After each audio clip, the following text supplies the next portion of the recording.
This is how we're represented. Unbelievable. Channel Awesome.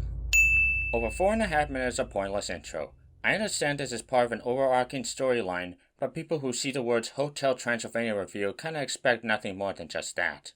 Also, this confused aspect ratio. Yeah, that's better. Do you guys want to know who my all-time favorite modern animator is? Genndy Tartakovsky.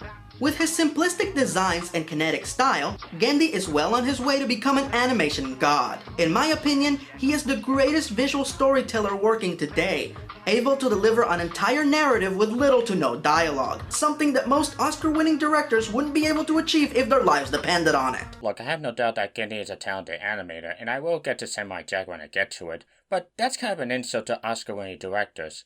Neil reminded that the year before this review, Michel Hazanavicius won the Oscar for directing The Artist, a movie that is known for its silent film style, where the film is mostly told through visual storytelling with the occasional dialogue screen.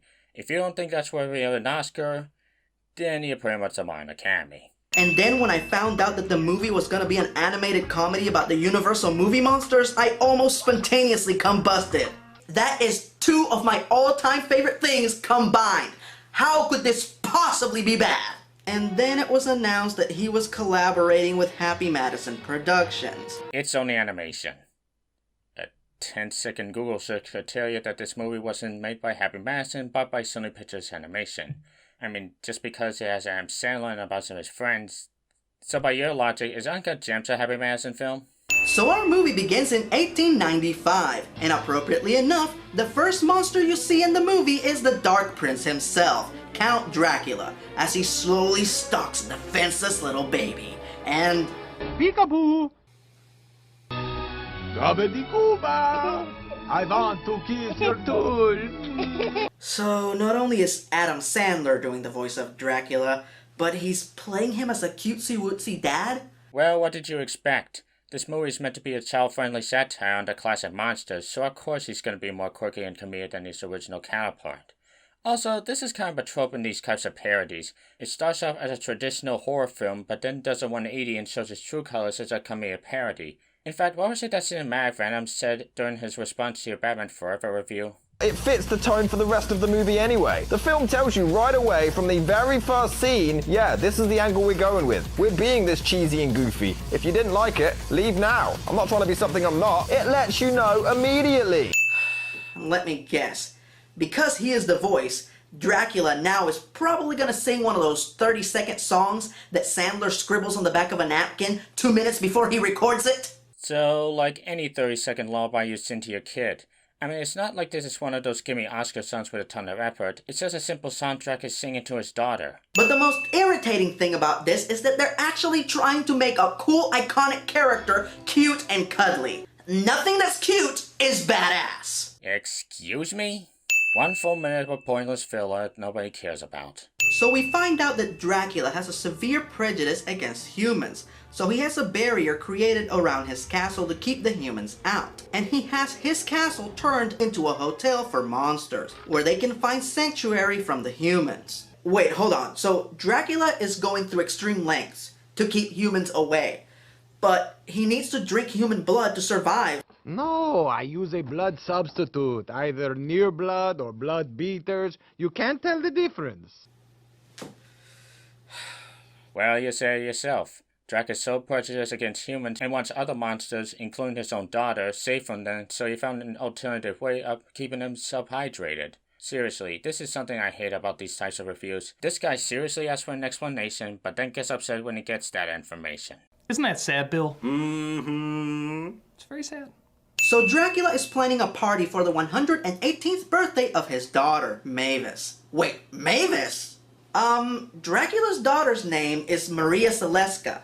If you're gonna use the Universal movie monsters, use the Universal movie monsters. 2 things. 1, this is a Sony pod, and the version of Dracula's daughter you mentioned was a direct creation by Universal, so there's no way Sony was gonna use her.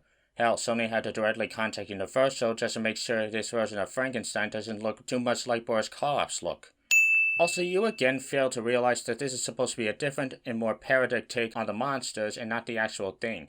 Besides, most people, let alone kids, are most likely unfamiliar with the minor characters of the Universal Monsterverse, and are only familiar with the poster characters like Drag, Frankenstein, the Mummy, and so forth. So it makes sense that this franchise makes its own lore as it distinguishes itself from other iterations. Hey, guys, watch this. No traffic.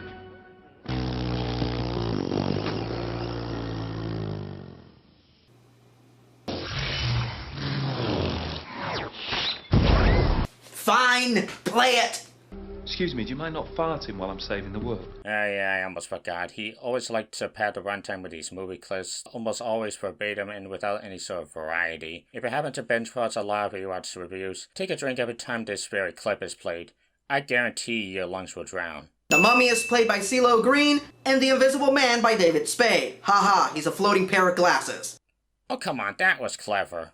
The Dark Princess wants nothing more than to leave the castle and explore the human world. Hold on a second. Another worldly being who has a severe prejudice against humans and wants nothing more than to keep his daughter safe from them, and then ironically, all she wants is to be a part of their world? What an original plotline! Okay, I won't deny the Little Mermaid comparison, but you're saying it like it's somehow a negative at this movie. Granted, I have something similar when I said Encanto was more or less a copy of Coco, but this doesn't bother me because it makes sense. I mean, if you grew up in a secluded place and weren't allowed to leave, wouldn't you be curious or even eager to check out the outside world? This gives Mavis a compelling and emotional story arc throughout the film. A story arc that would be tarnished by a cartoon prequel series that has to interact with the human world all the time, but I pay as close attention to it as a certain pile of guano that I don't want to talk about, so let's just move on. Hey, wait a minute. That tower in the middle. It looks just like a... So Mavis begs Dracula... Well, that was an awkwardly timed edit. Couldn't you even have better timed the space between the last P sound and the next sentence? Hell, I could do a better job. Watch. Hey, wait a minute. That tower in the middle. It looks just like a... So Mavis begs Dracula... Letting your own daughter out there with those horrible humans you always tell us about? Oh my god, that voice! No wonder her boyfriend kicked her out of that bridal shop in Flushing, Queens in one of those crushing scenes. That's not a scene in the movie. That's you making an obscure joke that people would then have to go to the comment section in order to understand. Wait, wrong guy. And secondly, why exactly are they repeating the exposition? That's why you built this place.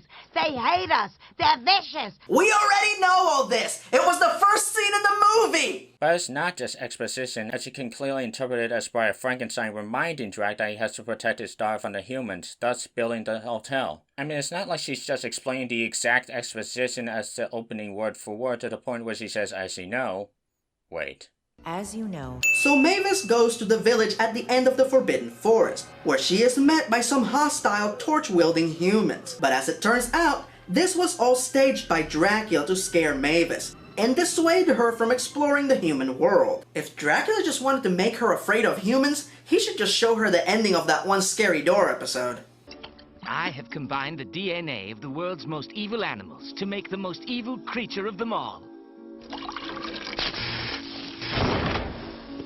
It turns out it's man. Fanboys and fangirls, we've seen some annoying characters on this show. Spritle, Mater, Jar Jar. But this is the annoying character that trumps all other annoying characters. Jonathan, played by Andy Samberg. Okay, anyone can love or hate this particular character, and this is coming from a guy who likes that guy, but saying Jonathan is worse than Jar Jar is like saying Cosmodor is worse than Hitler. That's worth these many sins. Now Dracula is an all-powerful monster, so he has several options as to what he could do to throw this kid out. He could hypnotize him, he could eat him, he could physically toss him out with his super strength. But no, he hides him in a closet instead. Yes, Drac could do all these things to him, like kill him or physically throw him out of the hotel. But he doesn't want to attract suspicion from the other monster guests, as his hotel is all about hiding from humans. Plus, killing or otherwise hurting Johnny is only his last option, as this version doesn't want to hurt humans anymore and risk getting noticed. In his own words, I can't kill him. It would set monsters back hundreds of years. No bed, but check out Shut these up. awesome dustpans they give Shut you. up. Oh yeah, go for it! Shut up! Shut up! Shut up! Shut up! Shut up! Shut up! This isn't funny. This isn't interesting. This isn't charming. It's just some douche face rambling on and on and on about random, unapplicable crap. yeah, you would be annoyed by his rambling if he just edited all his dialogue together as a piss-poor attempt at making an argument valid. Oh wait, that's exactly what you did. No bed, but check out these awesome dustpans they give you. Quiet, you fool. What weapons are you keeping in this container? What is this? A torture device. Dude, it's just music. Here, try it.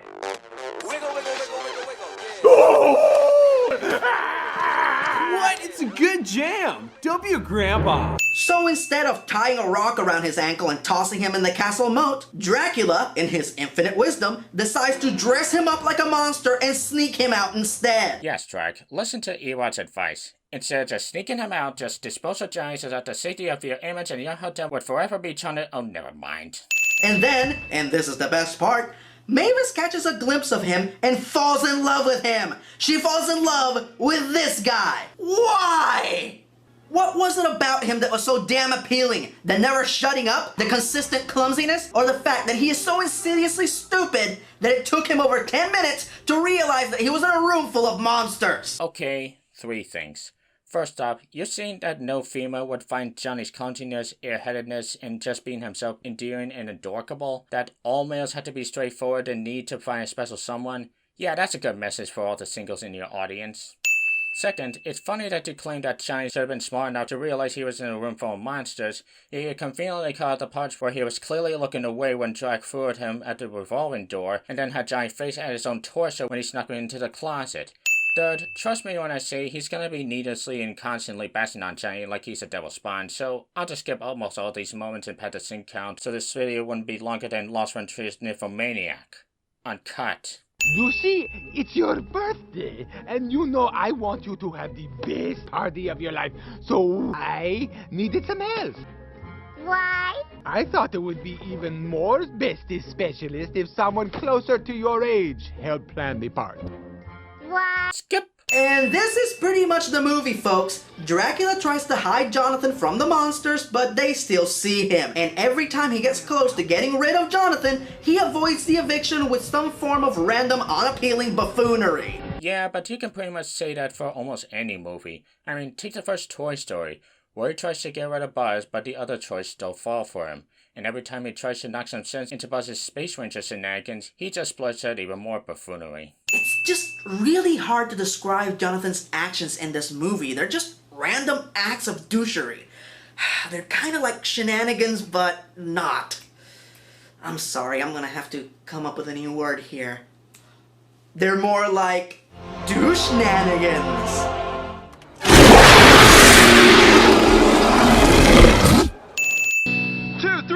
Vampire girl with the bangy bang, hair real cute with the bangy bang. Little princess gonna be a queen, legal bad lady turning 118. That was awful. There was no build-up to it. He was trying to make better music than the original band from Mavis' party. It was rushed. Kinda obvious seeing how he improvised the whole thing on the spot. And it was just aesthetically jarring. That's the joke. You suck, McBain! I would rather watch any other kind of musical performance other than this. I wanna wake up in a city that never... Oh god, no, not that. Sorry, I'm sorry. Ewald actually thinks that cringy clip is worth comparing to the previous scene. Do I even need to explain what's wrong with that? And here's an extra sin for reminding me of A Good Day to Die Hard. Well, obviously, I'm Frankenstein. No, you're not. Frankenstein is my uncle over there, the gentleman hugging zombie Mozart. Wait. So you're saying that his name is Frankenstein? Crichton. Frankenstein was the creator, not the monster. Yes, it is true that people wrongfully refer to the creature as Frankenstein when the name actually refers to the scientist who created him. But think of it 2 ways. Firstly, the creature could just be carrying the last name of his quote-unquote father and his master. And second, really ponder about the original story. While the creature is reviled by everyone around him, including by his own creator, all the creature wants is to be accepted by society just the way he is. In contrast, Frankenstein is the one willing to dig up and combine corpses with stitches in electricity in a vain attempt to play God, something he fails to take responsibility for even after his loved ones are threatened. So really tell me, who's the real quote-unquote monster into Frankenstein's story? The creature who just wanted to be loved? Or the scientist who has let his obsessions of creating life get in the way of his friends and family? Or I could just play this clip on the second movie, that works too.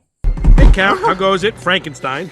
Actually, I'm technically Frankenstein's monster. Frankenstein, he's the doctor who... Would love to hear more. Call my people. So after a couple of forced scenes in which Jonathan and Mavis get to know each other better... No. Calling Mavis and Johnny's chemistry forced. So it's a brand new day and the monsters relax in a steam and wait a minute. It's daytime. We just saw the sunrise. Why is the Wolfman still a Wolfman? Ewart has never heard of God-cursed werewolf forms. And then... this happens. 36 up! At this point, this video has basically stopped becoming a review and it's now turned into some stupid AMV with a speed racer theme which has little connection to this scene. In his own words, it's not funny, it's not interesting, it's not charming, it's just plain and unedited clip for the sake of padding out this video. No wonder these videos keep getting blocked on YouTube. They're friends now. Why do people like this guy? Did he cast a world-altering spell to make people like him? Oh, come on, that's just... Hey, I found the mark. Okay, just playing yet another movie clip of Pan because this video would have only been 10 minutes long otherwise. Skip! So, even though we are way over halfway through the movie, a villain pops up out of nowhere. First off, minor antagonist, not villain. Quasi shenanigans with Johnny don't even take up 5 minutes. And second, you're saying that he pops out of nowhere even though he appeared a total of 2 scenes beforehand. Well, at least this will create some interesting conflict for the third act of the movie.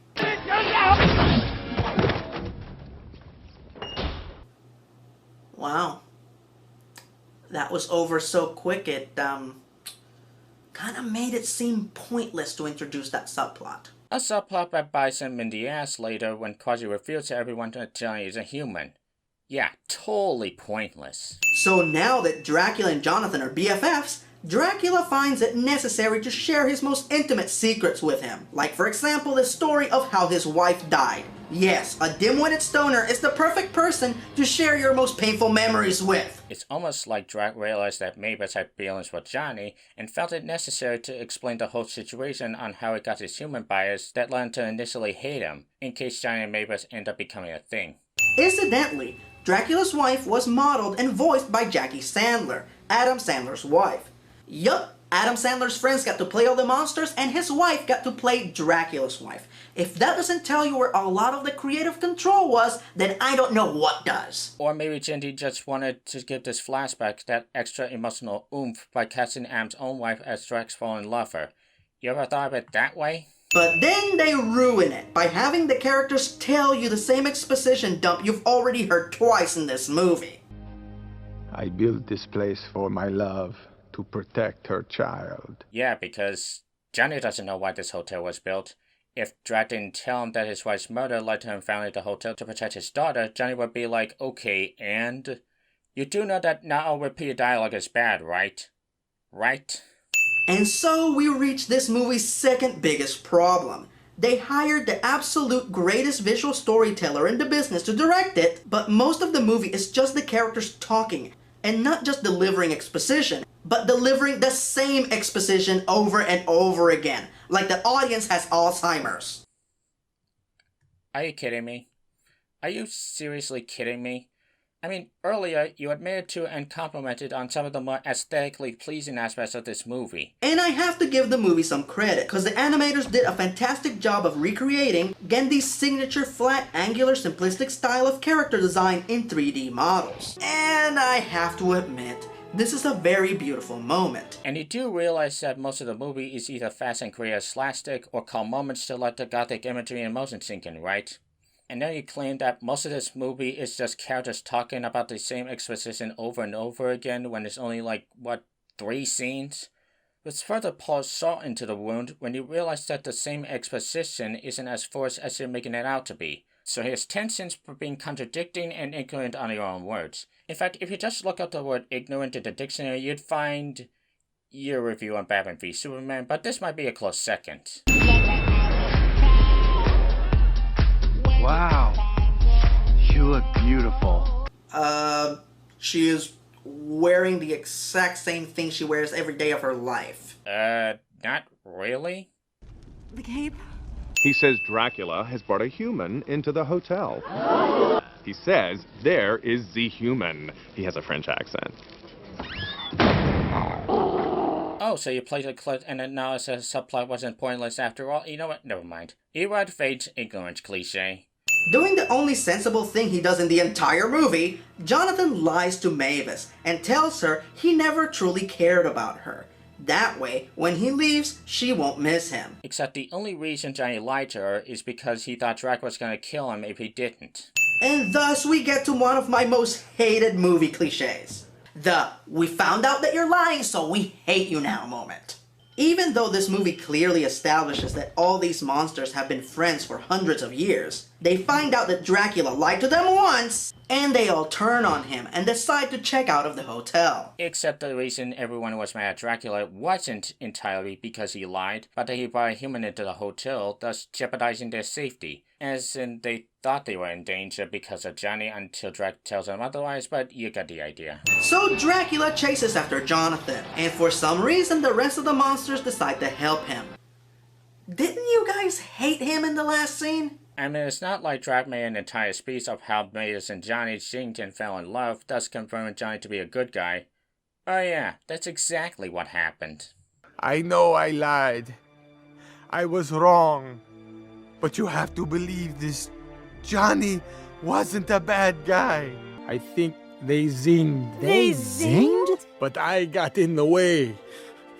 You only zing once in your life. Well, what are we doing? Let's get Johnny. Come on. Yeah, let's go. So a few pointless gags later, And by pointless you mean humorous and kind of tension building given the short amount of time before Johnny's flight takes off? Yeah, I'd say pointless too. and in one of the laziest bits of plot convenience in film history, the villagers just so happen to be having a monster festival on that day at that very moment. So the movie can quickly conclude the humans are evil subplot. Which may I remind you, the movie recapped not one, not two, but 3 times, making it seem like it was the most important part of the story. And now, they have the balls to quickly tie it up in one ridiculously short scene that takes place in the middle of a much bigger sequence. Laziest bit of plot convenience, making it seem like it was the most important part of the story. You do realize that the core of this story is all about Drac realizing that humans have gotten used to monsters to the point of idolizing them, right? Yes, Drac has warmed up to Johnny at this point, but for all he knows, Johnny was the only good human out there. He hasn't yet realized that the whole world had changed their minds. Drac, this is the 21st century. People aren't the same as they were back then. Can you tell me for certain that if we came out in the open, everyone would accept us? Everyone? The truth is, I don't even know if humans are bad anymore. Thus, this scene is all about Drac learning that the world loves monsters, and thus is able to forgive humanity. Yes, this scene is important, and yes, this is the most important part of the story. So here's an extra 20 cents for missing the main message of the movie. They like us? Oh no. They like the classic Universal movie monsters. I'm still trying to figure out who the hell you guys are supposed to be. Do you not realize that there are people who actually like this movie? And no, I'm not saying this as a fan of the franchise. I'm saying it as a film analyst who knows that people can actually enjoy this film, and you can easily figure it out based on its Letterboxd, IMDb, and Audience Rotten Tomatoes rating. People are allowed to like things they enjoy, Erod. Aren't you the same guy who defended the Green Lantern movie? Hold on, why doesn't Dracula just fly? The sun, you idiot. He's a vampire. Right, so he wouldn't be able to fly and just catch Jonathan's plane, and oh look, he's doing it now. Well, it's pretty convenient that you later play a scene where his body was clearly dusting off while he was flying in the sunlight. Tell me, do you dream of being a vampire? This is how we're represented. Unbelievable. Alright, I'll give you this one, Sandler. Now at this time, a lot of you are probably waving your fists in the air and protesting the fact that Dracula is out in the daytime. Well, for those of you who don't know, Dracula could actually go out in the daytime in the original book. Remember, rules that apply to other vampires don't always apply to Dracula. Ignoring the aforementioned fact that you can clearly see that Drac is at the edge of disintegrating during all this, if you're aware that the original book has Drac walking the sun unscathed, then why'd you make a big deal about it earlier? Are you trying to make this review longer than it needs to be? Does anyone truly care if Dracula brings Jonathan back to the castle? Yes. Mavis does. And the other monsters too. Especially when it was such a big deal that she and Johnny zinged. So Dracula hypnotizes the pilot and uses the speaker system to deliver a very special message to Jonathan in order to convince him to come back. Something AV filler, something possible copyright, something why is this video 30 minutes instead of 10 minutes. And to top it all off is that putrid new age hip hop with synthesized voices, which I'm sure will still be popular in 10 years. Well, considering this movie is 10 years old and judging by the music that's popular today, it's safe to say you overestimate yourself. Now, while I don't feel that anyone did a bad job with their voiceover work, this is yet another animated movie where I just don't see the point of celebrities playing the leads. Well, you said it yourself. The actors were good in their roles, so what's the point of complaining? Especially since this is hands down one of Adam Sandler's top 10, if not top 5 performances, which given most of his track record isn't really saying much. This of course is made far worse when I found out that they actually had professional voice actors like Corey Burton, Cam Clark, Tom Kenny, and Scott Menville playing minor nameless characters. That is just wrong in my book. You do know they hire professional voice actors to play background characters all the time, right? It's kind of a thing that happens in most animated movies. Is having recognizable names truly that important for an animated movie? Because I have yet to meet a kid that gave a crap if Joe Dirt and the King of Queens were voicing their cartoon characters. I'd say it's more about attracting the adults than really the kids when it comes to advertising the celebrity roles in the marketing. There is a saying that I've used before, and it goes like this. Every filmmaker has 3 bad movies in him. I'm just glad Gandhi got one of them out of his system. Hopefully his next project will be better and it won't be Hotel Transylvania Part... Oh, crap. Who's gonna tell him?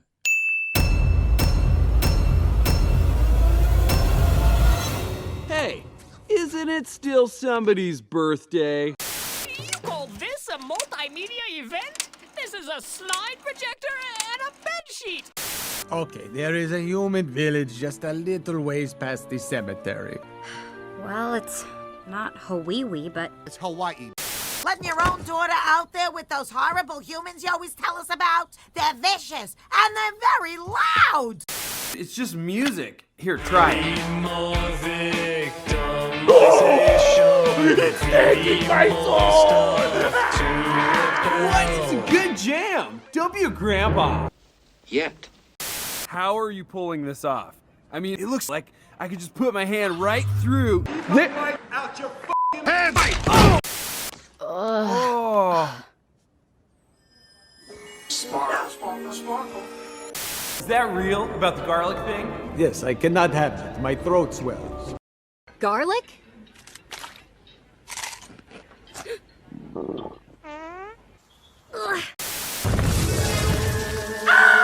What's happening? I'm terribly sorry. It's my mistake. What is wrong with you people? What do you mean, you people? I don't have no cousin. No, you do. He's your 6th cousin, 3 times removed. On your right arm side.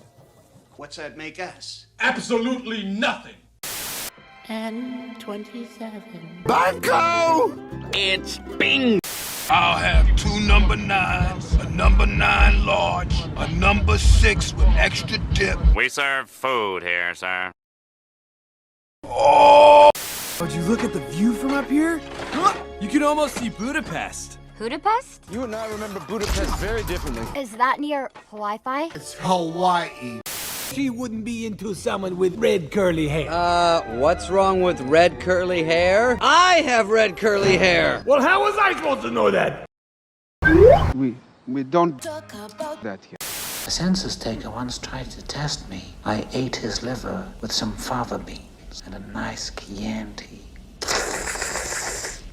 Wait. I like a mulligan on that one. I'd like your heart roasted on a spit. But that is called cannibalism. I need you to help me find Johnny. The human? He touched my guitar. He put his hand in my mouth to see if it would disappear. He poisoned our water supply, burned our crops, and delivered a plague unto our houses! He let me eat his scooter. You have done that yourself. I think they zinged. They zinged? You only zing once in your life.